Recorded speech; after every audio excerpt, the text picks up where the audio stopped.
Ya puedo. Pues buenos días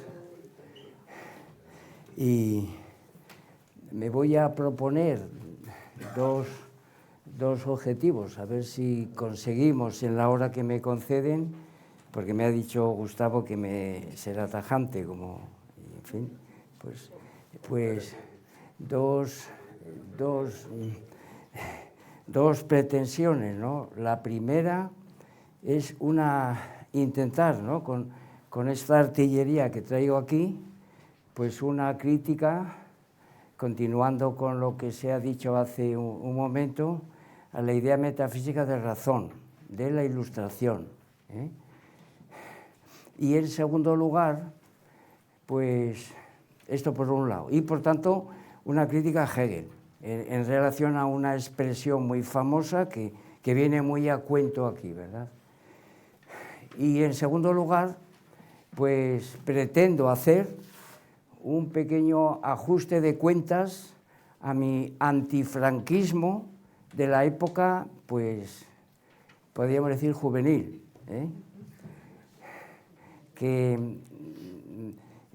De lo cual no me tengo que arrepentir en absoluto, pero todo cambió para los que, como yo, militábamos en el Partido Comunista en la época franquista, cuando se desmorona la Unión Soviética. Este es el asunto fundamental, ¿eh? ¿Y por qué? Porque nosotros nos manteníamos, los militantes del Partido Comunista, con una idea completamente metafísica, que es que creíamos que la Unión Soviética, siguiendo con la doctrina de Hegel, de la Sittlichkeit, pues era la moral realizada. Y cuando vimos que aquello se desmoronaba, ¿dónde está la realización? Y entonces, pues claro, aquello fue absolutamente fulminante, ¿verdad? Es decir, que no era eso posible. Y entonces, pues claro, el paso siguiente fue abandonar el Partido Comunista. Y cuando Bueno, por cierto, una militancia que en aquella ocasión, tampoco tengo por qué arrepentirme de ello, pues me costó noches en comisarías, días en la cárcel franquista, por tanto, esto lo conozco bien, ¿eh? Y sin embargo, lo que vengo a hacer ahora pues es naturalmente un ajuste de cuentas a aquellas posiciones que manteníamos totalmente, pues eso, fundadas en una idea equivocada de la historia, ¿eh? Y esto pues tuvo que ser absolutamente rectificado, claro, esto es lo que pretendo hacer aquí. Con lo cual, tampoco voy yo aquí a hacer un panegírico de aquella época. Sí es verdad que he salido en defensa del sistema educativo que me tocó vivir, ¿eh? Y que me formó porque tuve la suerte de tener unos profesores que eran catedráticos de primera línea, ¿verdad? Y esto afortunadamente pues es algo que me ha beneficiado y que pertenece a aquella época. Pero tampoco es cuestión de hacer panegírico alguno, ¿verdad? Es lo que voy a pretender yo aquí ahora. Y recuerdo que cuando se lo comenté a don Gustavo, pues me miró con esa sonrisa irónica y pícara que él tenía y me dice: vaya hombre, por fin ha sentado usted la cabeza. Pues nada, vamos a empezar a ver si realmente puedo transmitir esto que me propongo, ¿verdad? Bueno, y como no podía ser de otra manera, el planteamiento que hago pues es a la manera escolástica, es decir, es haciendo una pregunta. ¿Acaso Franco puede ser considerado la razón a caballo? Es un interrogante, ¿verdad? Entonces esto pues tiene, como es natural, una propuesta, unas contraposiciones y una resolución, claro. Y entonces digamos que para presentar esta propuesta, pues me ha parecido, curiosamente aquí pues otra vez volvemos a la a la concepción de vidas paralelas, caballos paralelos, Franco y Napoleón, porque la crítica que le voy a hacer a Hegel pues tiene que ver con una expresión que él hizo a propósito de Napoleón. Y entonces, pues, como ven, en este dossier que he confeccionado con recurriendo a Internet, como todo el mundo hace, pero también a mis archivos particulares, que los pongo aquí encima de la mesa para que se vea que no es una cosa ficticia, que esto lo he ido yo archivando, y entonces cuando llegan las oportunidades, pues he hecho mano de ello, ¿no? En relación a Franco, esto todo tiene que ver con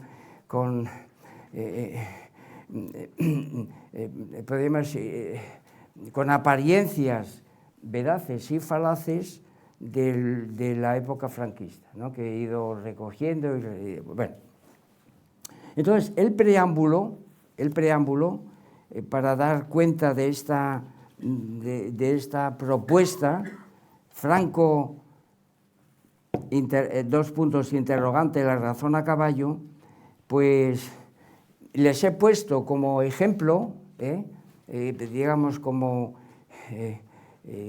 imagen, para arrancar, una fotocopia de una estatua que yo vi durante los años que estudié en Valencia, pues todos los días.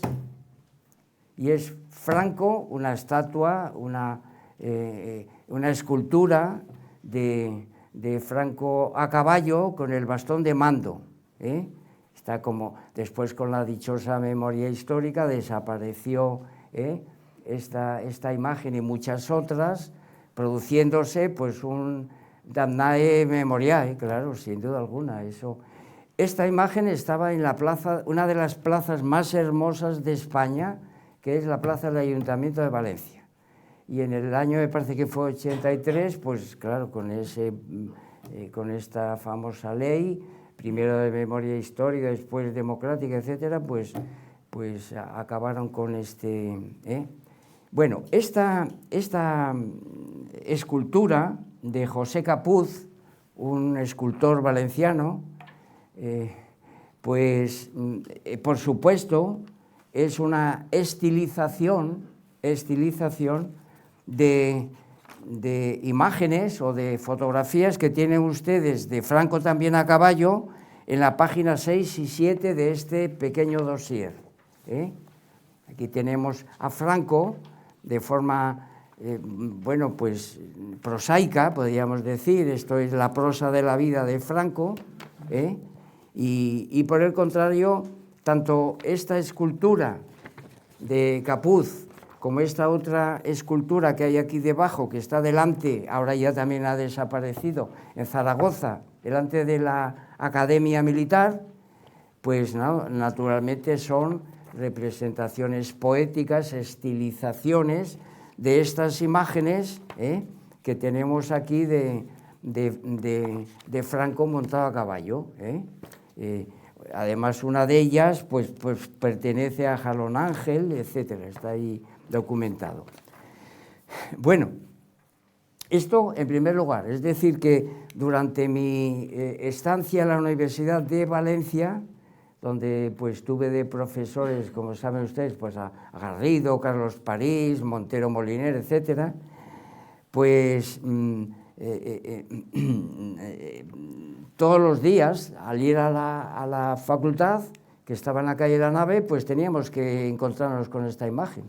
O sea, que durante 2 años era una imagen que formaba parte de nuestra vida cotidiana, sin duda alguna. Bien. Y entonces, ¿por qué se me ocurre a mí esta propuesta? Pues porque revoloteaba también otra imagen que tiene que ver, en este caso, no con una escultura, sino con una pintura. En el fondo, seguimos dentro de un ámbito artístico que don Gustavo determina como arte superficial, porque tanto la pintura como la escultura pues de la escultura, su interior no hay interior. La escultura es lo que, es decir, es la capa exterior y por eso es superficial. Bueno, pues la famosa pintura del pintor de la Revolución Francesa, David, Napoleón, cruzando los Alpes. Y aquí, además de una estilización, fíjense que en la página siguiente, en la página 4, nos encontramos con otras imágenes de Napoleón a caballo más prosaicas o más realistas. Que aquí también aprovecho esto pues, para hacer pues una aplicación de la filosofía del arte de don Gustavo. Es decir, que aquí este pintor de la Roche, pues nos pone a Bonaparte cruzando los Alpes como realmente pudo ser. Se trata de una pintura realista, mientras que este tipo de... La pintura de David es otra cosa. David es el pintor del régimen napoleónico. Y entonces, claro, pues tiene que haber mistificación, tiene que haber, pues, ideas completamente metafísicas, alegorías metafísicas, claro, porque por los Alpes no se puede ir de esta manera, los caballos no pueden hacer estas piruetas. Lo más propio es que Napoleón fuera en mula. Claro, esto es así, ¿verdad? Luego entonces aquí nos hemos encontrado con un asunto que tiene pues enorme significado. Volvemos otra vez al asunto, ¿no?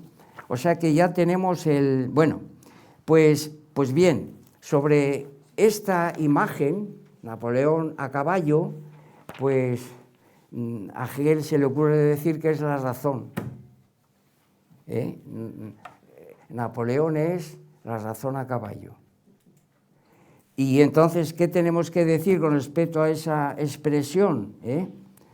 Pues que naturalmente lo que está haciendo ahí Hegel, pues es una sustantivación, es creer, pues eso, que se trata de un individuo, pero los individuos están enclasados, como se acaba de decir hace muy poco, y entonces pues aquí la razón es Napoleón, una figura singular, particular, y claro, pues ahí entramos en podemos decir, una concepción idealista completamente, pues,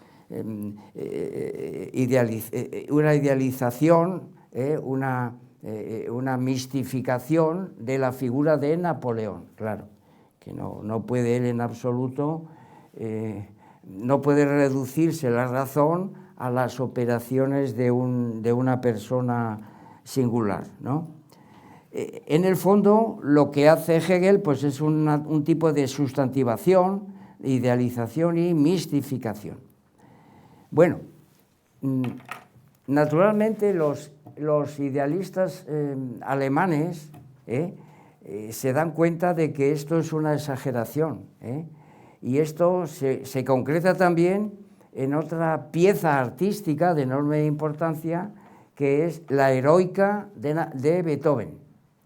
Como saben ustedes, aquí ahora pasamos a otro tipo de artes, son las artes voluminosas. Don Gustavo considera que la arquitectura es un arte voluminoso, no así la escultura, pero la música también es voluminosa, porque tiene tres ejes, ¿verdad? El eje de las Is, de las X y de las Z, es decir, pues tonalidades, tiempos y armónicos, ¿verdad? Y todo eso pues da un volumen. Y entonces la Heroica de Beethoven, pues que es la famosa tercera sinfonía, ¿no? En mi bemol mayor, opus 55, se la iba a dedicar a Napoleón. Y entonces, si ustedes entran en la historia de las composiciones beethovenianas de las sinfonías, pues se dan cuenta de que esta estaba preparada.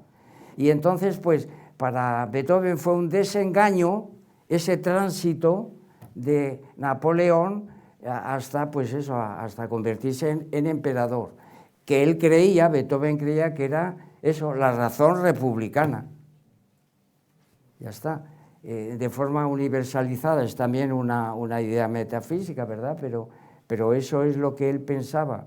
Y entonces, como se llevó un desengaño total, se produce el desencanto y artísticamente eso supone pues que esa dedicatoria, pues lo que hace Beethoven es ofrecérsela a otro personaje de aquella época, que era el príncipe Lobkowitz, que era un mecenas que hizo pues, que Beethoven pudiera componer, ¿no?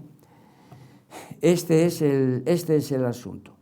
De manera que, como ya les he mostrado, pues una cosa es la prosa de la vida a caballo de Napoleón y de Franco, que he hecho pues una especie de vidas paralelas en este punto, y también de caballos paralelos, ¿verdad? Pues una cosa es eso, la prosa, y otra cosa pues son las representaciones poéticas, artístico-poéticas, ¿no? Bien a través de las esculturas. Fíjese que también les he proporcionado aquí esculturas en bronce de Napoleón a caballo y esculturas en bronce de Franco a caballo. La más importante, la con la que he arrancado, de José Capuz. Una imagen que durante 2 años pues, estuve viendo todos los días. Pasaba por delante, ¿no? Y nos quedábamos mirando, ¿verdad? Y en aquella época, claro, desde mi perspectiva completamente antifranquista, pues ya se imaginan las cosas que nos decíamos los compañeros cuando pasábamos por allí. Saben ustedes que hubo una maniobra por parte de un grupo radical, el FRAP, de querer arrancar esa imagen antes de que lo hicieran las personas adecuadas para ello, ¿no? Los bomberos, y fue un auténtico fracaso, Es decir, que aquel grupo armado singular no pudo en absoluto acabar con aquella. Bueno, entonces, este es el asunto, Entonces, lo que he puesto sobre la mesa, pues es el hecho de que de hablar de un personaje, un individuo que pueda representar a la razón, pues es absolutamente metafísico y entonces pues lo que vamos a hacer ahora pues es una reinterpretación correctiva de esa expresión hegeliana, pero desde la doctrina desarrollada por Gustavo Bueno en el mito de la felicidad, de los 3 formatos lógicos de la conceptualización y de la ideación. Don Gustavo establece en ese apartado, en ese capítulo del mito de la felicidad, que me lo he traído yo aquí, acaso lo tenga aquí.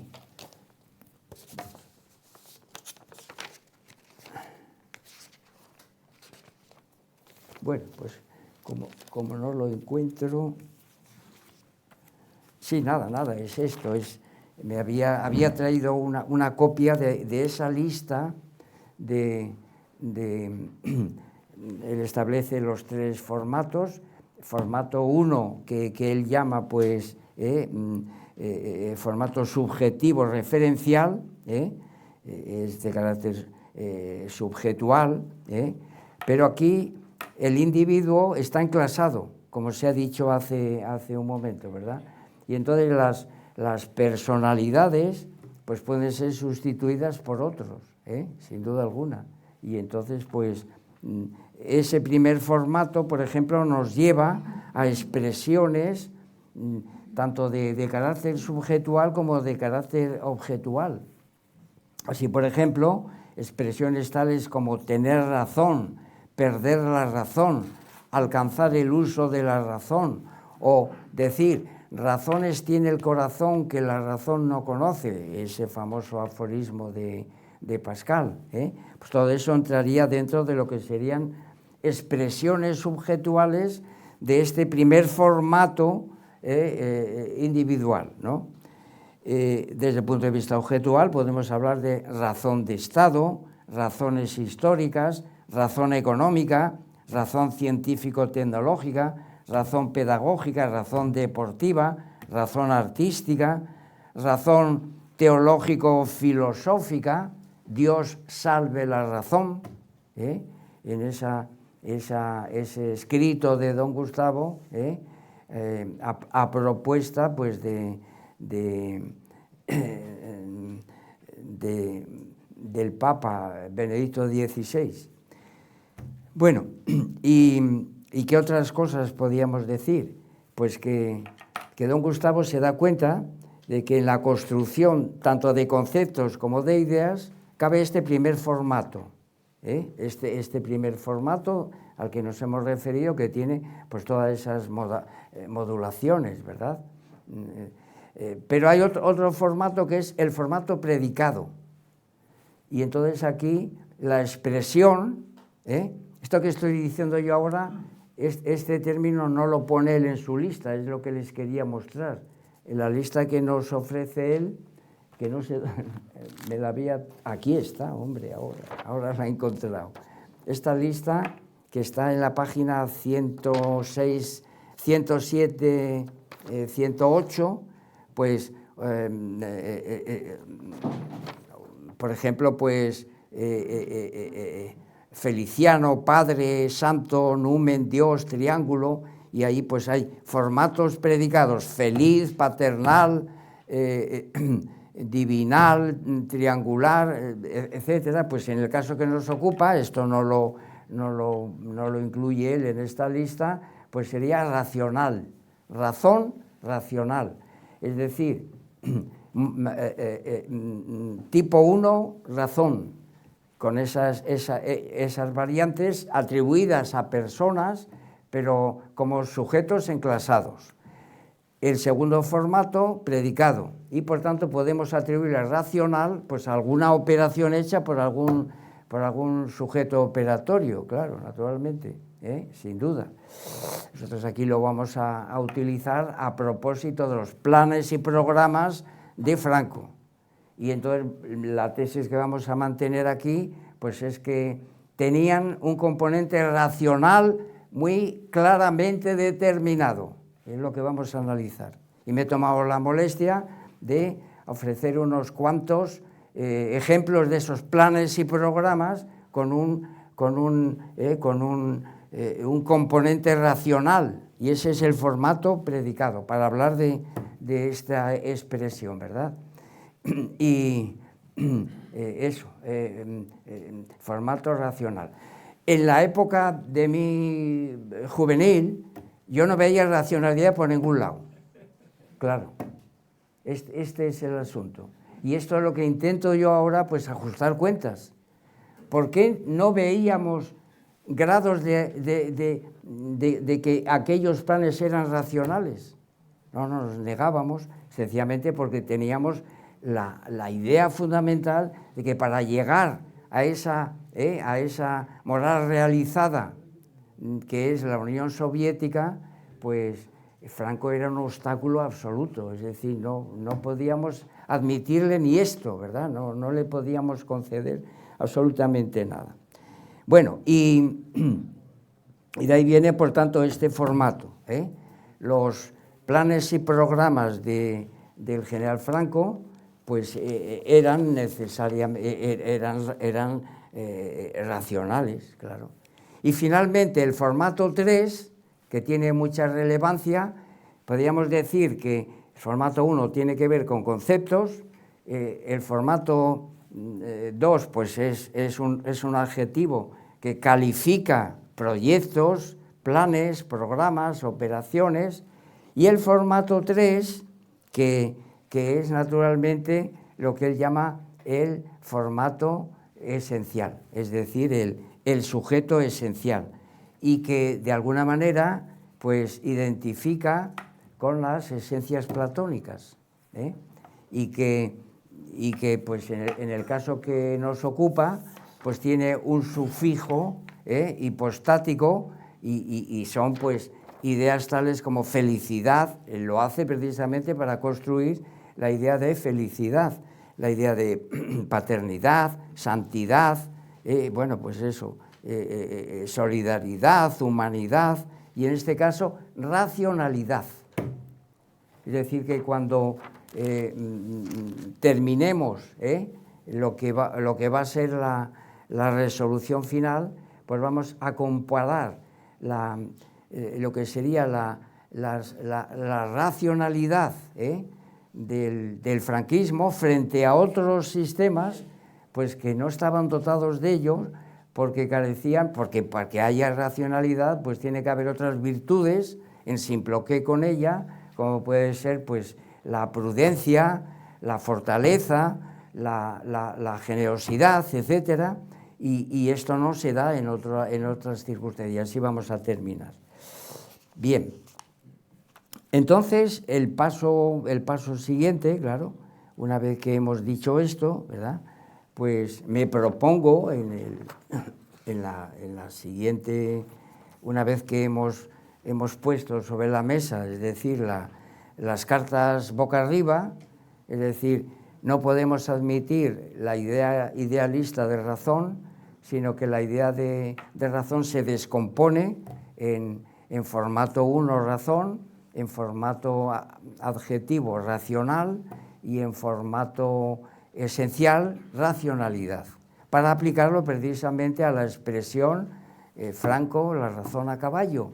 Bueno, pues vamos a ver eso, que efectivamente vamos a hacer un pequeño recorrido por los planes y programas y al final pues una resolución en el que ya utilizaremos pues más que un concepto, pues una idea, la idea de racionalidad.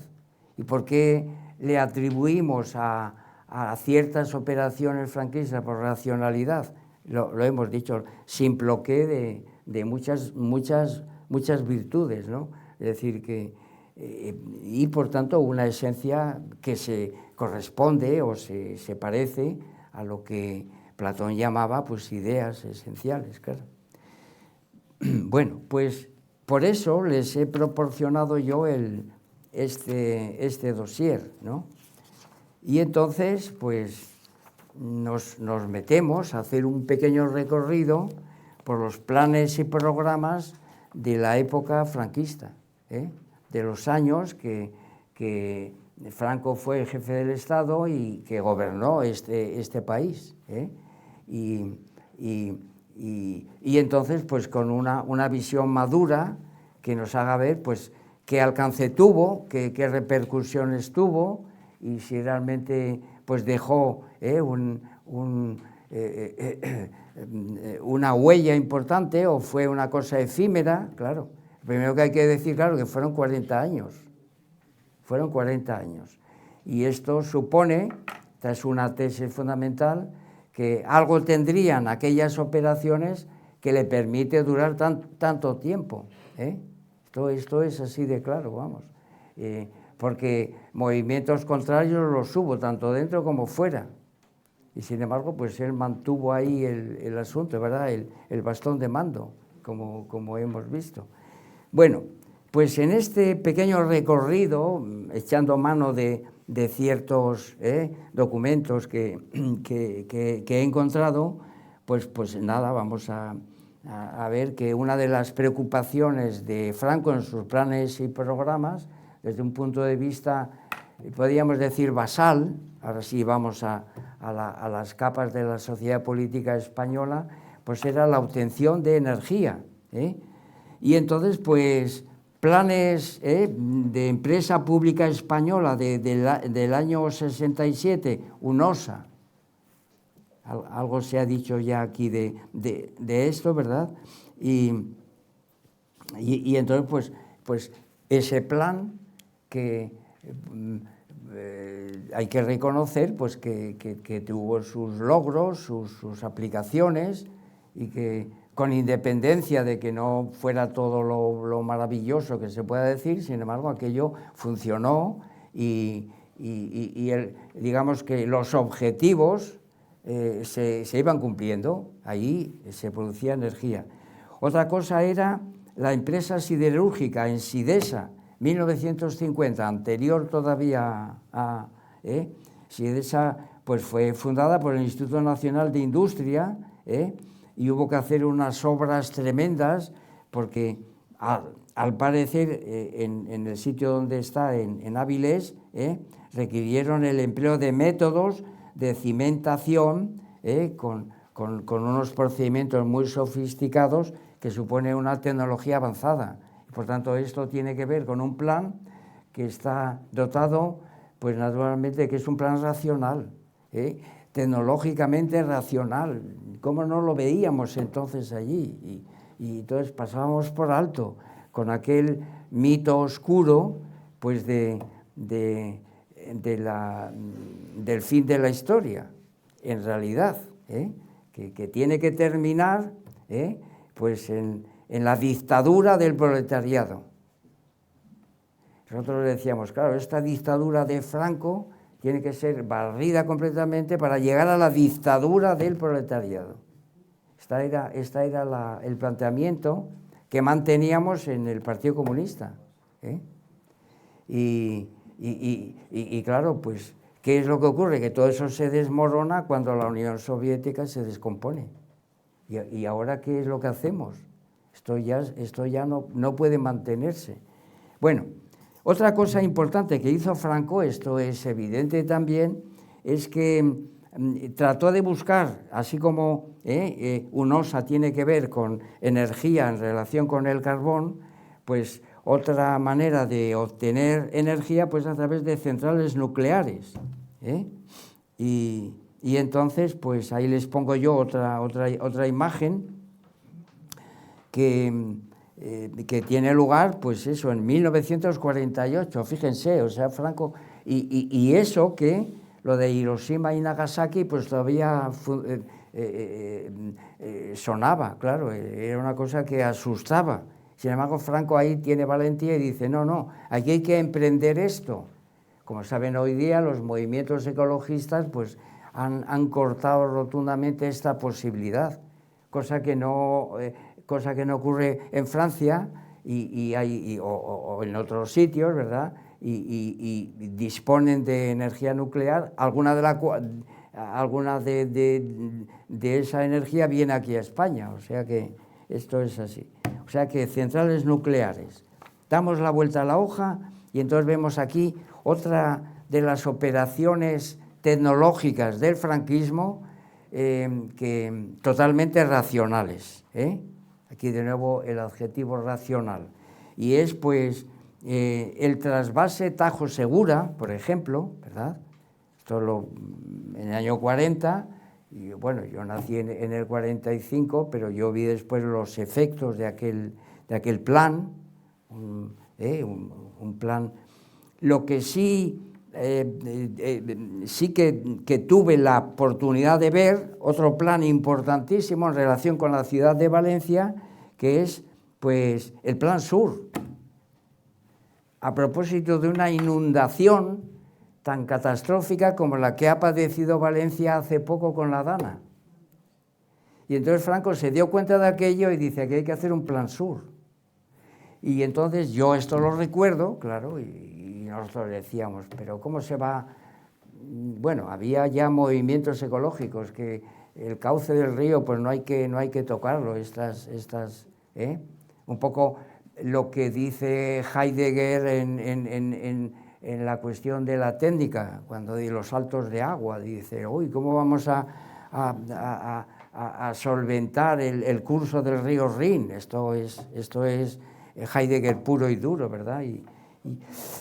Y sin embargo, pues yo, recuerdo estas obras cuando estábamos allí estudiando en Valencia, cambió completamente la fisionomía y gracias a eso, gracias a ese plan, los resultados los hemos visto en el recientemente, a propósito de la Dana. Si Valencia no se ha inundado es por el Plan Sur. ¿Dónde está mi antifranquismo con respecto a esto? Claro, es que hay que desmoronarlo completamente, vamos. Totalmente, totalmente. Y si se hubieran construido otras presas y otros pantanos por allí cerca, pues lo de Catarroja no hubiera ocurrido. Aquí estamos. Y esos planes fueron impedidos por los movimientos ecologistas de equipos, pues eso, liderados o por la socialdemocracia o por el Compromís valenciano, algunos de los cuales fueron compañeros míos, y en aquella época yo tenía muy buena relación con ellos, y ahora pues claro, es imposible, totalmente imposible, completamente imposible, Bueno, por eso, al tener muchos años, pues bien, el Plan Sur. Otro plan importante que, bueno, nada, la construcción de pantanos. Esto nos lo tomábamos a broma y ya está Franco inaugurando pantanos. Bueno, hombre, pues gracias a eso podemos acumular el agua, ¿no? Y hace pues unos días aquí se habló precisamente de la posibilidad de almacenar el agua de Galicia, que no tiene por qué ir al mar, ¿verdad? Esto es una idea. Decir naturalmente que estos planes hidráulicos pues ya los tuvieron muy en cuenta pues personajes a los que me referí yo el primer día en la mesa redonda, ¿verdad? Es decir, que tanto Antonio Maura como Primo de Rivera, esto lo tuvieron en cuenta, era una de sus políticas. Y por eso dije yo que Franco no hay que explicarlo o tratar de reconstruir sus operaciones mirando a Hitler o mirando a Mussolini, como hacen ciertos historiadores, El señor Casanova, que traje aquí esa monografía que realmente la he leído a fondo, claro, pero que no se puede compartir, ¿verdad? Porque Franco se miró en el espejo, pues naturalmente, de Primo de Rivera y de Antonio Maura. Esto es así de claro, así de claro. Otro plan importantísimo del que habló precisamente ayer Iván es el Plan Badajoz. Lo tienen ustedes ahí unas imágenes. Fíjense lo que produjo el plan Badajoz, poblaciones nuevas, gracias al agua y gracias a la agricultura. Todo es racional, completamente racional. Precisamente Iván Vélez se refirió a la población de Lácara, en la provincia de Badajoz. Ahí tienen ustedes esa imagen y ese templo al que él se refirió además, o sea que viene como anillo al dedo. Y justo al lado pues tiene la población de Barbaño, otra localidad pacense nacida en el Plan Badajoz. Entonces, a estas personas que tienen una vida laboral, pues pregúntenle ustedes a ver qué es lo que piensan del Plan Badajoz. Pues no pueden pensar mal. Esto es así de claro, ¿verdad? Otro tema importante, todos estos planes, aquí se ha hablado mucho de ello, pues es la seguridad social. ¿Se le puede atribuir en su totalidad a Franco? No, pero sí le podemos colocar en la línea de la consecución de una seguridad social nacional española, que nada tiene que envidiar pues a la inglesa. Bueno, que también se miró ahí un poco los que elaboraron este asunto, pues tuvieron naturalmente en cuenta el plan británico. Bien, la seguridad social, pues no es que sea una cosa totalmente novedosa y que Franco es novo pensara en ello. Existen precedentes anteriores incluso pues a las maniobras británicas, ¿no? y yo me he puesto a mirar un poco y resulta que ya en 1883 estamos hablando pues precisamente de gobiernos dirigidos por lo que entonces era la izquierda liberal española, que luego se transforma en derecha liberal, como vimos, a propósito de las barbaridades cometidas por el tercer género de izquierda, la izquierda libertaria, ¿no?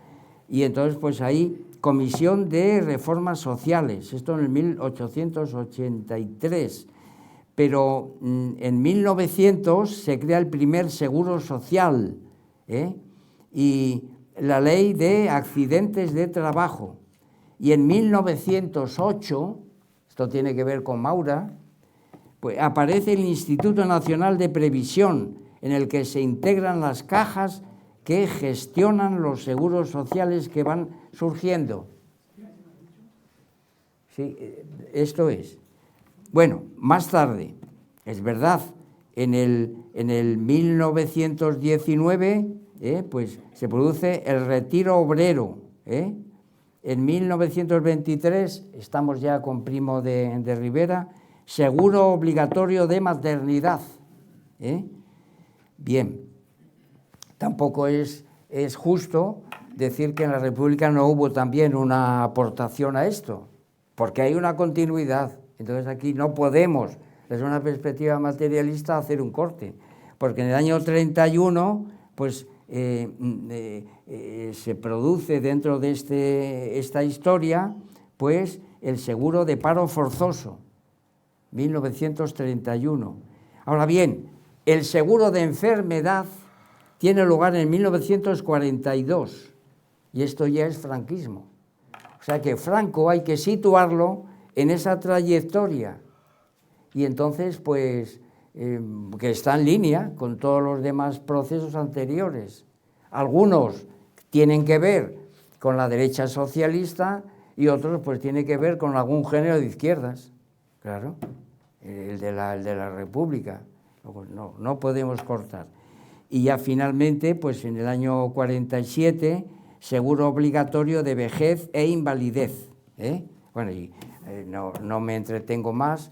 Sí que les ofrezco un documento que he conseguido. Supongo yo que dentro de nada, pues esta página la van a cerrar, porque es de la Fundación Francisco Franco, donde hay un personaje, Manuel Valentín Gamazo, que hace un estudio pues en esta línea que les he indicado yo, precisamente remontándose a Eduardo Dato, otro de los que citamos aquí, de esos espejos de la nación española, ¿verdad?, que también tuvo que ver con este asunto de la seguridad social.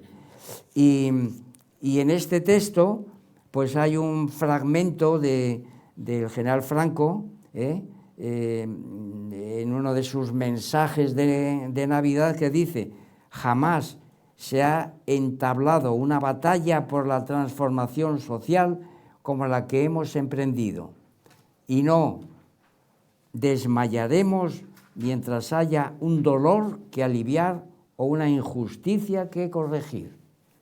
Claro, esto lo decía él, pero también seguro que se dijo en el año 31, y seguro que también se dijo, pues, y también lo dijo Eduardo Dato. Precisamente el conde Romanones se lo criticaba. No, es que Eduardo Dato lo que hay que hacer es propaganda. Hombre, claro, pues, ¿cómo no? Pero lo que tienes que mirar no es eso, sino los resultados finales. Bien, seguridad social. Y ahora bueno, y aquí, en relación con lo que Bastián dijo, pues les ofrezco también en la página 13 una cuantificación de aquellas normas que todavía de alguna manera siguen en vigor y que o bien fueron elaboradas en la época del franquismo o bien están firmadas por el propio Franco.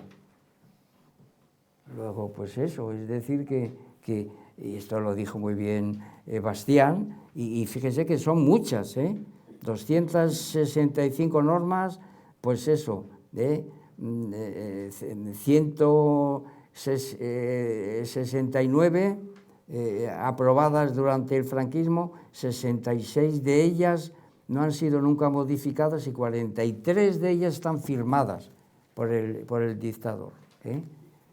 Eso. Bueno, y entonces ya vamos a ir terminando este recorrido por los planes y programas racionales,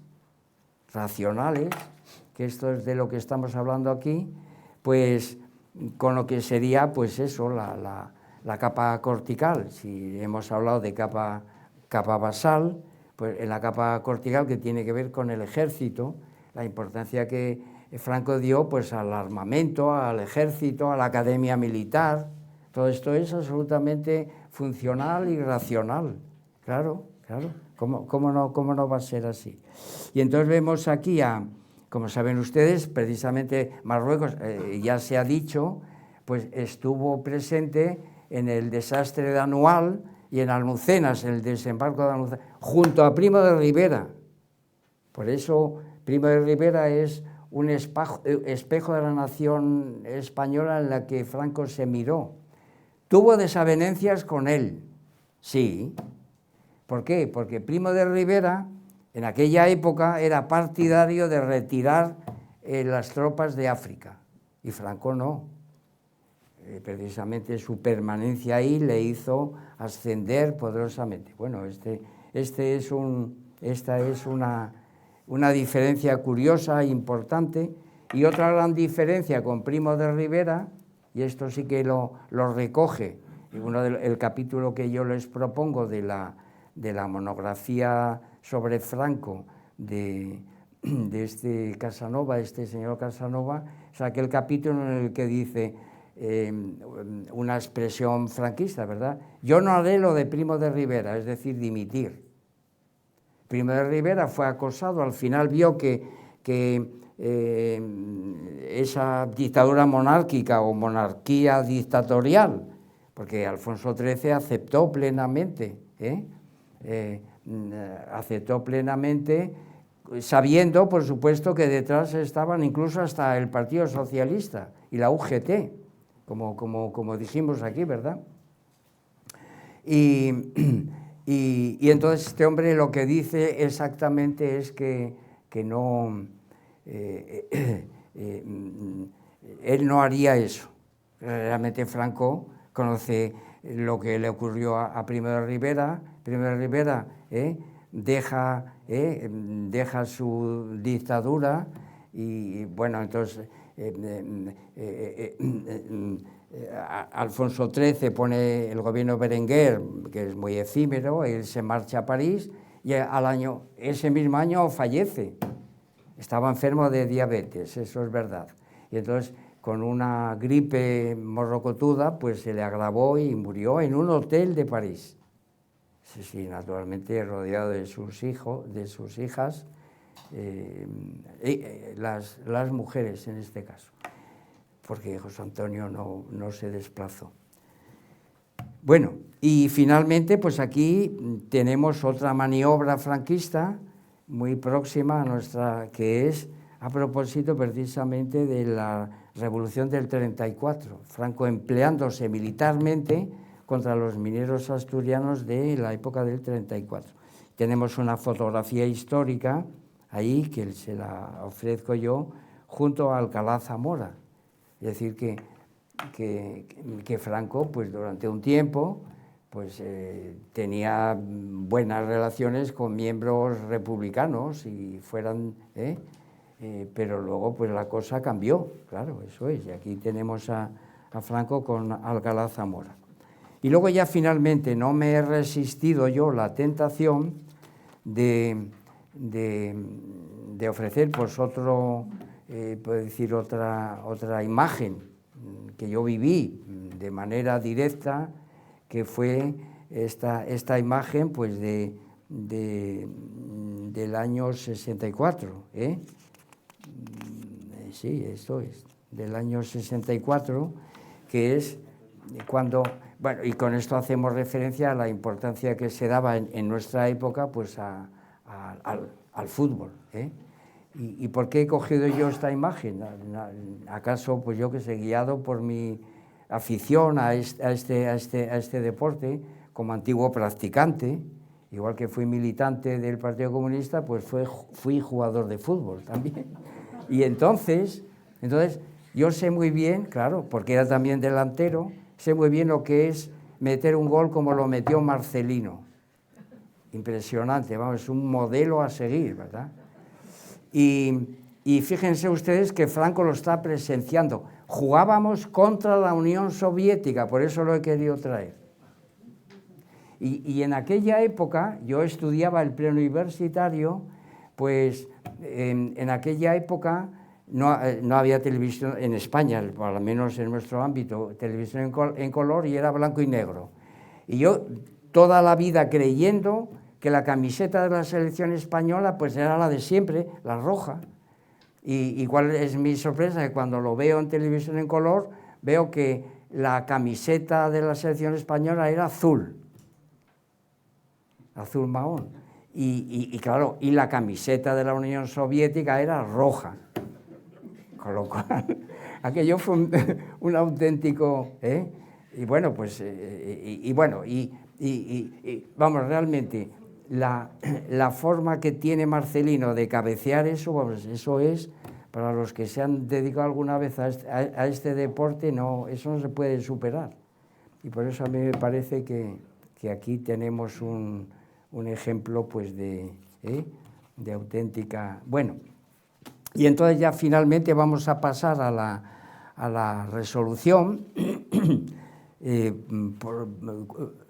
Dispongo de... No, hombre, no, 18 minutos. Tengo todavía 18 minutos. Muy bien, muy bien. Entonces me da tiempo, hombre. Porque yo ya me estaba... 15, vale. Los voy a administrar como adecuadamente. Bueno, y luego les ofrezco también, me pareció oportuno, que cuando yo leí las bases de la convocatoria elaboradas por Marcelino, pues eso me sugirió un pequeño escrito porque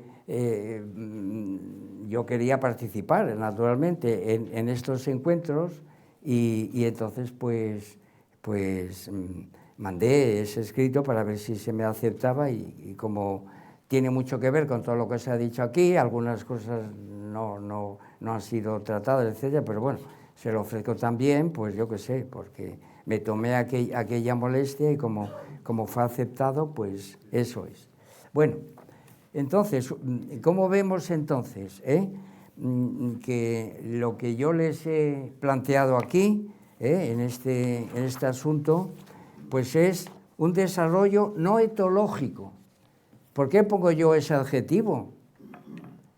Pues porque una disciplina que aborda don Gustavo empieza ya en el papel de la filosofía y después la desarrolla en sus trabajos pues sobre poemas y teoremas, etcétera, considera eso, que hay una doctrina, hay un tratamiento, y también en las figuras de la dialéctica, cuando publica las figuras de la dialéctica, pues le hace una crítica a Alberto Hidalgo, un compañero mío, porque le había dicho, bueno, aquel proyecto noetológico ha quedado varado porque sencillamente ha sido arruinado por la noseología. Y dice don Gustavo, ¿qué va, hombre? Son dos cosas que no son incompatibles.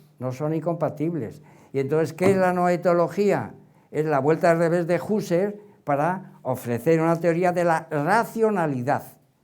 Esta idea que hemos sacado aquí a través precisamente de esas tipologías, ¿no? Lo que es el formato esencial, ¿no?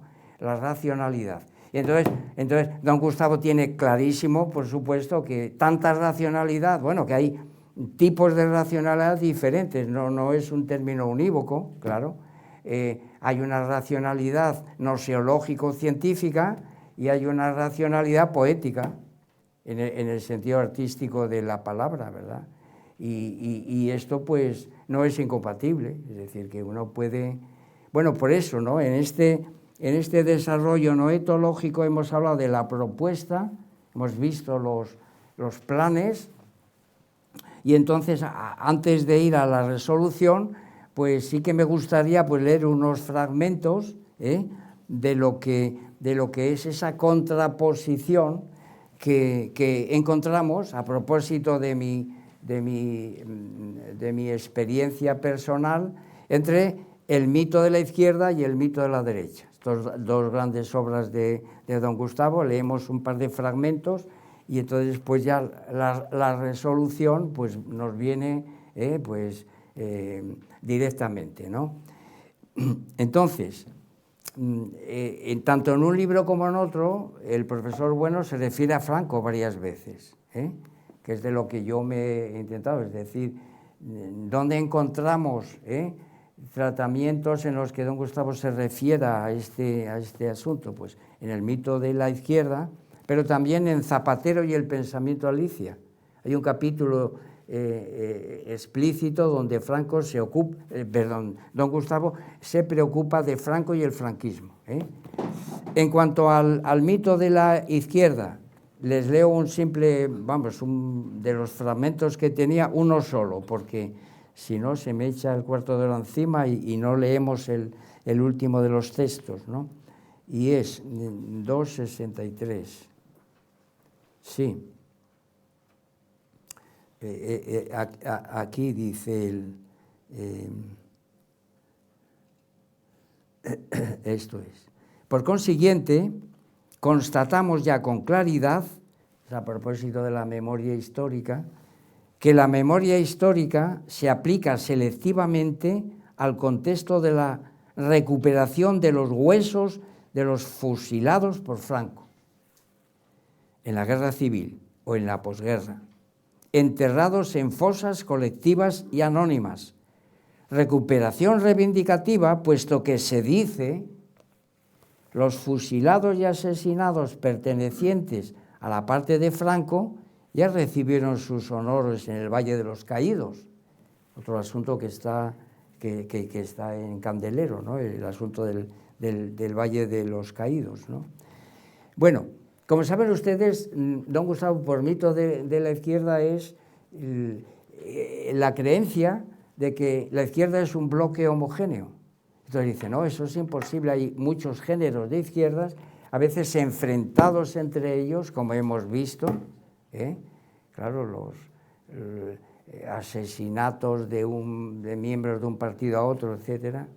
Y entonces, pues para ello, me parece a mí que si vamos a este trabajo de don Gustavo Zapatero y el pensamiento Alicia, en la página siguiente, me he apuntado,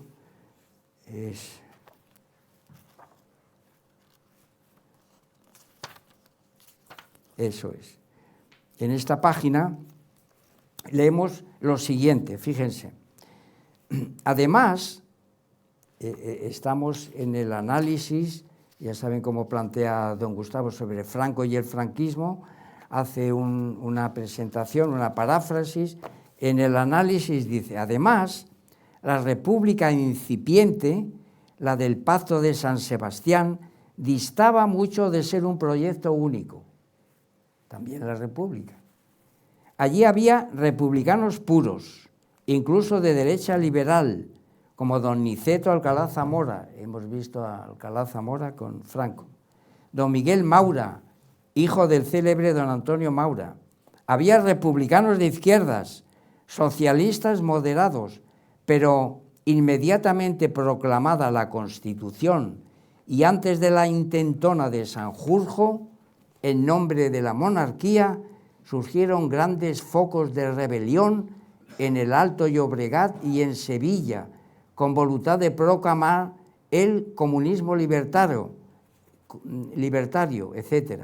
Sabido es que el anarquista CNT retiró de inmediato su apoyo a la República. Es decir, que el Frente Popular Unido no, en absoluto. También hay, como vemos, desavenencias, y esto es tirar contra el mito de la izquierda, ¿no? Ese mito que yo mantuve durante mucho tiempo, claro, es decir, todos contra Franco, ya, claro, eso es así.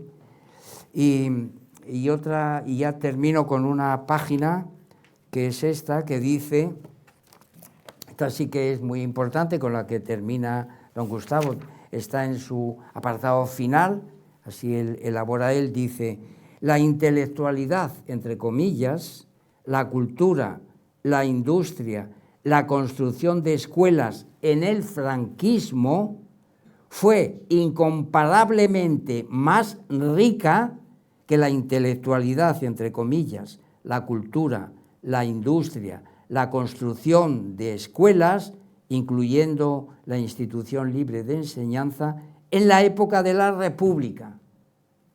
De manera que cuando hacemos lo de las cifras y tal, pues tiene que haber siempre, pues eso, una comparación relativa, y en este caso él compara el franquismo con la República. Y fíjense lo que dice, fíjense lo que dice.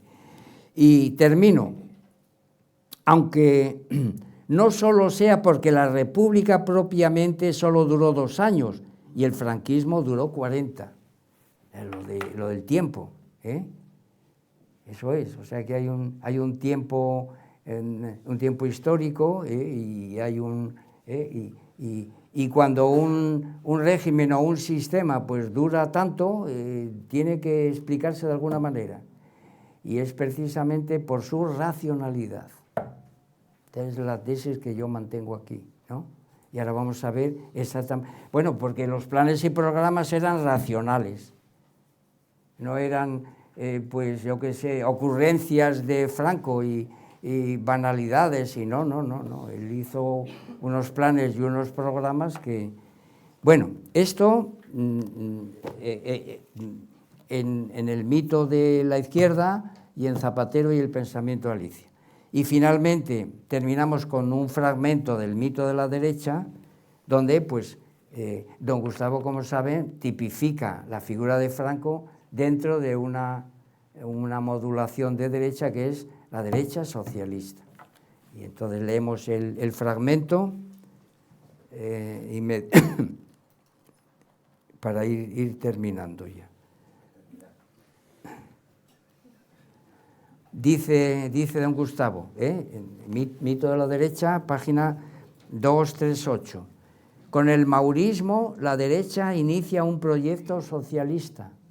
Ya nos hemos referido aquí a Maura, Eduardo Dato, Primo de Rivera. Bueno, pues todos ellos son los espejos en los que se mira Franco para construir esos planes. Pero también tuvo en cuenta algunos planes de la República, como hemos visto. Con el rótulo derecha socialista designamos a una familia o estirpe de sucesivos movimientos políticos con relaciones de filiación que, referidas a España, ocuparán el poder con cortas interrupciones durante las 3 primeras cuartas partes del siglo XX. 2 puntos. El maurismo, la dictadura de Primo de Rivera y el franquismo. Esto así de claro. Y finalmente, este es el último fragmento de los que había escogido, que les voy a leer, ¿no? 2:42. Esto es. Sí.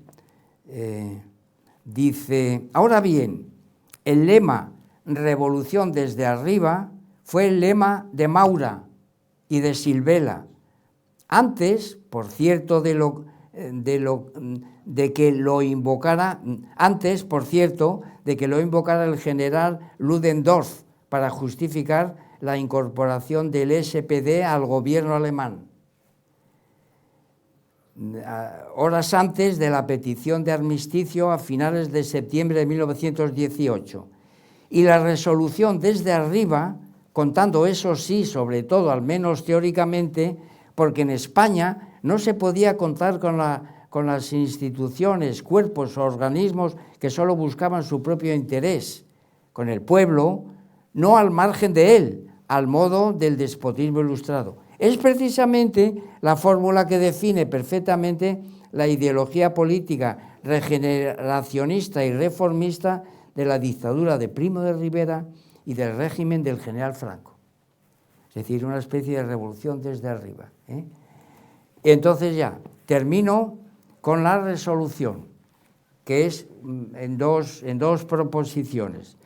La resolución, si hemos hablado aquí, pues por un lado, de el concepto de razón, todas las modulaciones de ese concepto de razón, si hemos calificado de racional los planes y programas con fallos y con correcciones y con inexactitudes, sin duda alguna, pues ahora resolvemos de la siguiente manera. El franquismo, en su totalidad, pues es un régimen que tiene racionalidad eutáxica en todas las áreas, en todas las capas de la sociedad política española, ¿verdad? Y esto si lo comparamos frente al nazismo y al fascismo, en lo que podría ser la capa conjuntivo-cortical, ¿no? ¿Y esto por qué? Porque tanto el fascismo como el nazismo como el fascismo, pues realmente emprendió planes y programas que no estaban avalados, y por eso no tienen la misma racionalidad, no estaban avalados por la prudencia y por lo que podríamos llamar pues otras virtudes, como son la fortaleza, la justicia, la generosidad, y entonces pues y esto lo hace Franco precisamente pues contra otras maneras de entender la actividad política, pues hechas pues o bien desde el luteranismo, que sería el caso pues el caso alemán, o bien desde el ateísmo, que sería el caso italiano. Por tanto, ahí de alguna manera el catolicismo franquista pues es un aliado de esta racionalidad que contiene todas estas virtudes, ¿verdad? Y finalmente, en relación a la capa basal, todos esos planes franquistas están dirigidos pues contra el librecambismo y contra el comunismo, cuyos resultados pues se sabía pues que tenían sus más y sus menos, ¿no? Por supuesto, en el asunto interior relacionado con el nazismo, además de esa campaña militar tan desacertada, tan imprudente, estaba también había en ese, pues eso, la cuestión judía de la que se habló aquí también, ¿verdad? Y en esto no incurrió Franco, como se ha dicho aquí, ¿verdad? Es decir, que él no participó en absoluto de aquella falta de razón, podríamos decir, ¿no? Y finalmente, el sistema franquista tiene una racionalidad en tanto en cuanto él se propone la industrialización de España, el desarrollo, ¿verdad? La obra hidráulica, los pantanos, la minería, la siderurgia, esto lo hemos visto, ¿verdad? Y dentro de un programa proteccionista, esto sí es verdad. Y terminamos. Sencillamente, Franco, la razón a caballo, pues supone sencillamente que su sistema pues está dotado de una racionalidad indiscutible.